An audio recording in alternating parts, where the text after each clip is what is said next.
The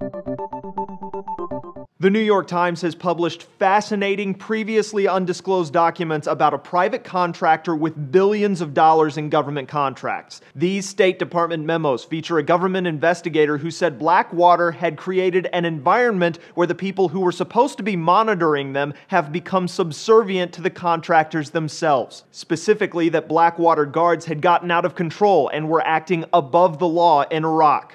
That memo was dated August of 2007, weeks before the infamous Newsy Square shooting, in which Blackwater guards shot and killed 17 civilians, including a 9-year-old boy. Before that, investigator Gene Richter was looking into complaints about food quality and sanitary conditions at a Blackwater compound. The investigation cited more than a few concerns. The probe faulted contractors on several fronts, from weapons violations to heavy drinking with women visitors.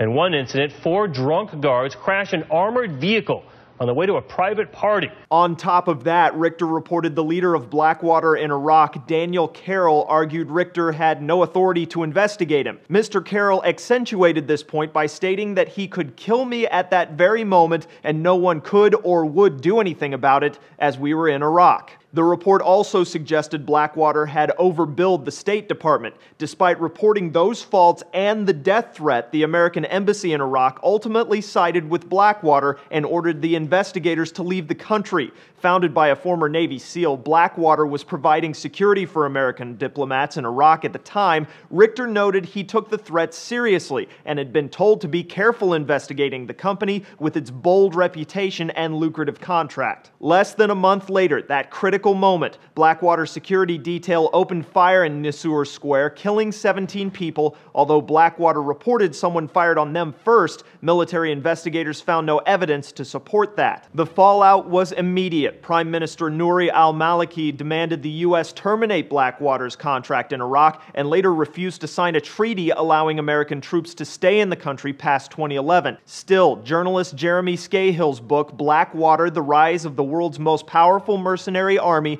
notes Blackwater received a $100 million contract only 2 weeks after the Newsy Square shootings. In 2011, a congressional report found the U.S. had wasted as much as $60 billion due to fraud and abuse by private contractors in general. At the time, more than 260,000 contractors worked in war zones for the Departments of Defense and State. That report blamed, among other things, poor oversight by the U.S. government.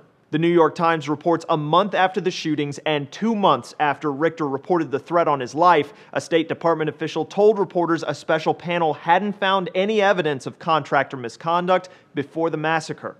For Newsy, I'm Cliff Judy.